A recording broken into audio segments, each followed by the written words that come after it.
Assalamualaikum warahmatullahi wabarakatuh. Pemirsa yang dirahmati Allah.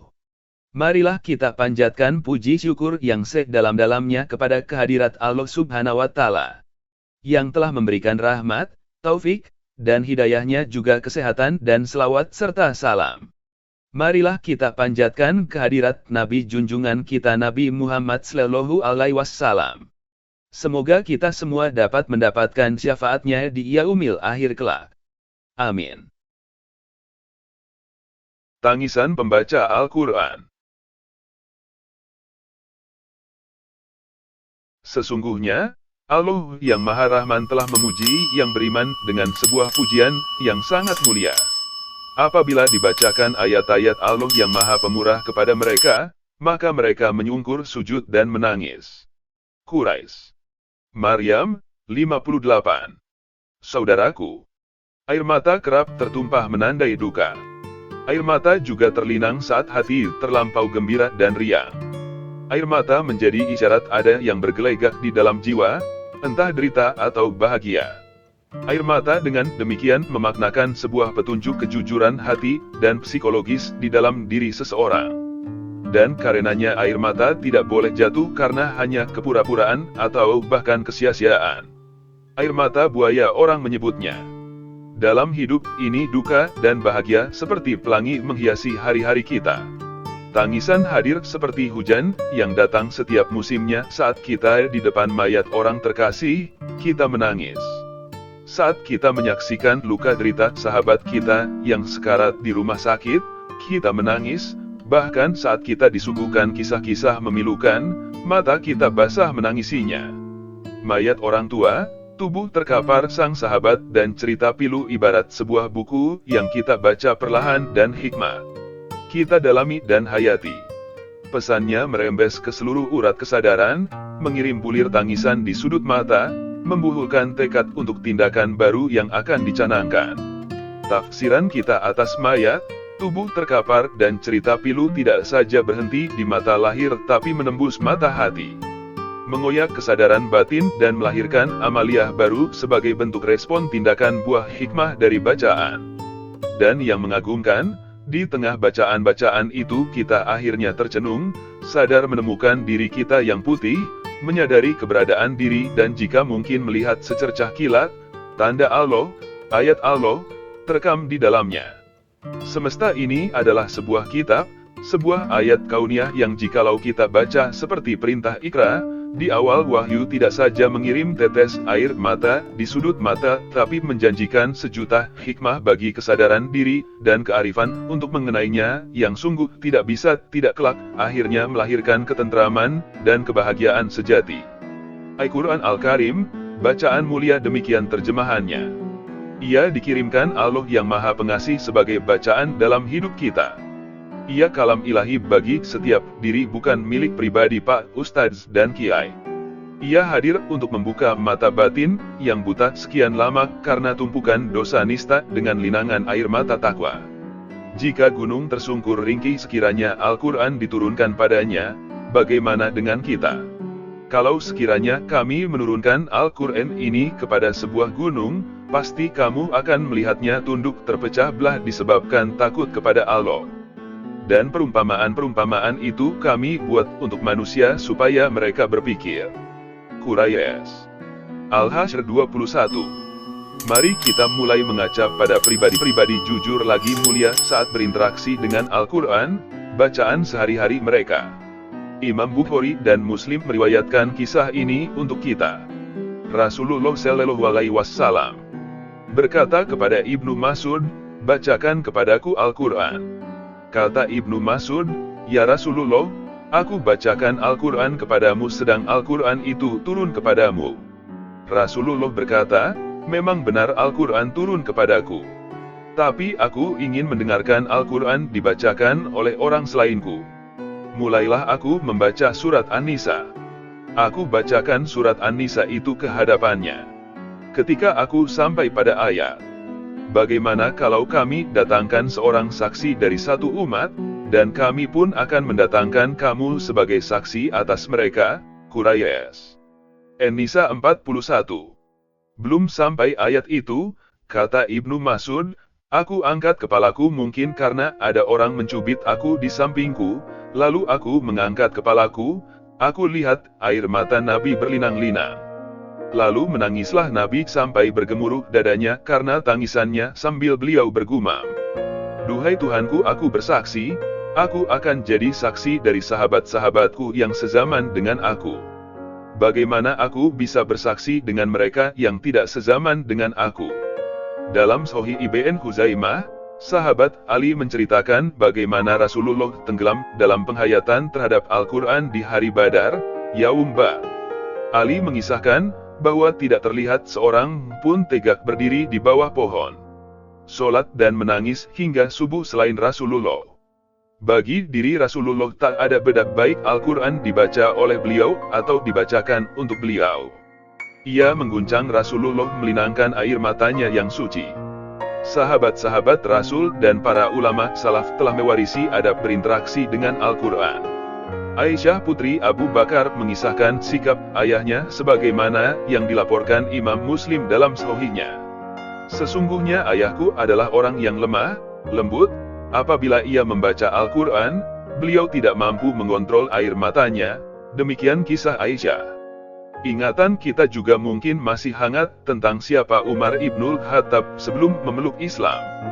Orang berhati keras, kejam, pemarah, memusuhi Islam dan Rasulullah. Namun saat berita sampai kepadanya, ihwal adik perempuannya yang menjadi muslimah, ia labrak rumah adiknya dan ia ambil lembaran mushaf Al-Quran dari adiknya. Ketika dibacakan ayat Allah, "Haha, sungguh tidak kami turunkan Al-Quran untuk menyusahkanmu." Quraisy. Haha 12. Umar yang kekar dan keras, hatinya lunglai dan lapuh, kilatan cahaya ayat Al-Quran membawanya bertekuk pasrah kepada Allah. Al-Quran juga merekam sikap non-Muslim, Yahudi dan Nasrani, alladzina utul ilma min qablihi, yang kemudian memeluk Islam seperti Abdullah bin Salam dan Salman Al-Farisi saat Al-Quran dibacakan untuk mereka. Saat bacaan mulia itu menyentuh kesadaran dan kalbunya mereka tersungkur, bersujud dan berurai air mata. Sesungguhnya orang-orang yang diberi pengetahuan sebelumnya apabila Al-Quran dibacakan kepada mereka, mereka menyungkur atas muka mereka sambil bersujud. Dan mereka menyungkur atas muka mereka sambil menangis dan mereka bertambah khusyuk. Quraisy. Al-Isra, 107-109. Saudaraku, kini, bagaimana dengan kita? Tangisan saat membaca kalamullah menandakan dalamnya penghayatan atas apa yang tertuang. Sudahkah kita termasuk bagian di antara orang-orang yang Allah sebutkan di ayat ini? Apabila dibacakan ayat-ayat Allah yang Maha Pemurah kepada mereka, maka mereka menyungkur sujud dan menangis. Quraisy. Maryam, 58. Air mata saat mentadabburi Al-Quran memastikan kesungguhan pembacaan, yang tidak saja sekedar melekuk-lekukkan bibir, lidah, dan tenggorokan tapi melibatkan akal dan kecerdasan, kerendahan diri di depan firman, dan kehusukan hati yang siap tersinari. Membaca Al-Quran karenanya bukan layaknya sekedar membaca koran, yang boleh saja sambil lalu, tapi sesungguhnya itu adalah laksana sebuah perjumpaan dan percakapan dengan pencipta melalui kata-katanya. Pernahkah terbetik di hati ini bahwa kita sedang menghadap Roh penguasa seluruh alam saat firman-Nya kita lafalkan? Sudahkan kita berwudu, mensucikan diri saat perjumpaan agung itu terjadi? Adakah kita membanggakan kecerdasan dan nafsu diri saat berjumpa dengannya, seperti saat Al-Quran kita baca? Atau kita justru seperti sindiran Al-Quran terhadap orang-orang yang mendustakan ayat-ayatnya? Maka apakah kalian merasa heran terhadap pemberitaan ini? Dan kalian tertawakan dan tidak menangis, sedangkan kalian lengah darinya? Quraisy. An-Najm, 59-61. Atau Quran mengalir saja melalui tenggorokan kita tanpa menyentuh akal, kesadaran, hati apalagi tindakan amal kita seperti dugaan Nabi atas apresiasi umatnya terhadap Al-Quran di ujung zaman. Berkatalah Rasul, "Ya Robku, sesungguhnya kaumku menjadikan Al-Quran ini suatu yang tidak diacuhkan." Quraisy. Al-Furqan 30. sesuatu yang diacuhkan. Ya benar, dan itu banyak kita saksikan saat ini, sampai-sampai Rasulullah pernah memperingatkan kita. Kebanyakan orang munafik dari umatku adalah qurra, para pembaca Al-Quran-nya, hayal. Ahmad, hadits di atas memaksa kita untuk merenung, mengapa pembaca Al-Quran justru rawan dengan jerat-jerat kemunafikan. Ternyata, banyak orang membaca Al-Quran hanya di tenggorokan, tak sampai di hati. Banyak yang terseduh-seduh di saat sholat ditegakkan, tetapi tak pernah sekalipun khusyuk dirasakan. Maka, berhati-hatilah, rajin-rajin ya kita bertanya, sebagaimana halnya Umar bin Khattab ketika pernah membaca surat Maryam ayat 58, ia bersujud tapi merasakan ada yang kurang. Beliau kemudian menegur dirinya, ini sujud, di mana tangisannya? Imam Nawawi dalam Al-Taibyan menurunkan hadits tangisan dalam membaca Al-Quran sebagai bagian dari adab etika dalam membaca bacaan mulia ini. Karena menangis saat membaca Al-Quran menandakan kesungguhan membaca dan keteguhan untuk memusatkan bacaan itu dalam diri. Jika tangisan itu ibarat hujan, biarlah ia menumbuhkan bunga-bunga iman dan amal soleh dalam diri kita sebagai buah dari bacaan kita atas Al-Quran. Kelak di hari akhir kita akan makin berbahagia, karena buah bacaan kita atas kitab suci ini melahirkan pertolongan di saat hari akhir. Bacalah Al-Quran, karena ia akan datang di hari kiamat sebagai penolong bagi pembacanya, hai Muslim. Saudaraku, Al-Quran hadir untuk dibaca, bukan untuk pusaka dan mantra-mantra. Jika telah lama kita lupakan Rob yang Maha Rahman, dan kini kesadaran mengikat kita untuk kembali kepadanya. Di samping kita Al-Quran menanti terpegang, ia jendela untuk masuk menghampirinya dengan air mata yang tak ada habisnya. Sesungguhnya orang-orang yang beriman ialah mereka yang bila disebut nama Allah gemetarlah hati mereka, dan apabila dibacakan ayat-ayatnya bertambahlah iman mereka, karenanya, dan hanya kepada Tuhanlah mereka bertawakal. Quraisy. Al-Anfal 2, Ki.